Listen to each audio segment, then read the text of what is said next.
স্বৈরাচার শাসক শেখ হাসিনার পতনের পর তার আয়নাঘর থেকে মুক্ত করা হয়েছে গুম হওয়া অনেককেই। এর মধ্যে একজন মাইকেল চাকমা, যিনি পার্বত্য চট্টগ্রামের রাজনৈতিক সংগঠন ইউপিডিএফ-এর মুখপাত্র ছিলেন।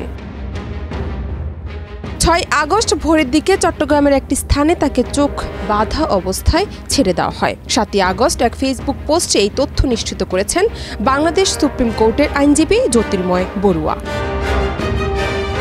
২০১৯ সালের ৯ এপ্রিল নারায়ণগঞ্জের কাঁচপুর এলাকা থেকে সাংগঠনিক কাজ শেষে ঢাকায় ফেরার পথে মাইকেল চাকমা গুমের শিকার হন। এরপর থেকে তাকে আর খুঁজে পাওয়া যায়নি।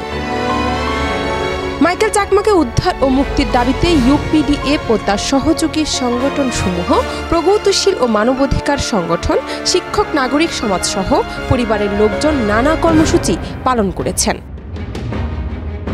অ্যামনেস্টি ইন্টারন্যাশনাল, সিএসটি কমিশন সহ মানবাধিকার নিয়ে কাজ করা ব্যক্তিগণও মাইকেল চাকমা গুমের উদ্বেগ প্রকাশ করে তার সন্ধান দেওয়ার জন্য সরকারের কাছে দাবি জানিয়েছিলেন।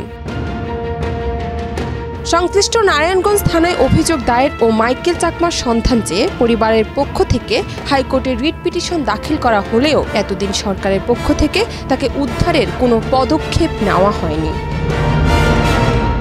মাইকেল চাকমাকে উদ্ধার ও মুক্তির দাবিতে ইউপিডিএফ ও তার সহযোগী সংগঠনসমূহ নানা কর্মসূচি ও সন্ধান দেওয়ার জন্য সরকারের কাছে দাবি জানিয়ে আসছিলেন। সর্বশেষ ছাত্র গণ অভ্যুত্থানে আওয়ামী লীগ সরকারের পতন হওয়ার পর তাকে মুক্তি দেওয়া হয়।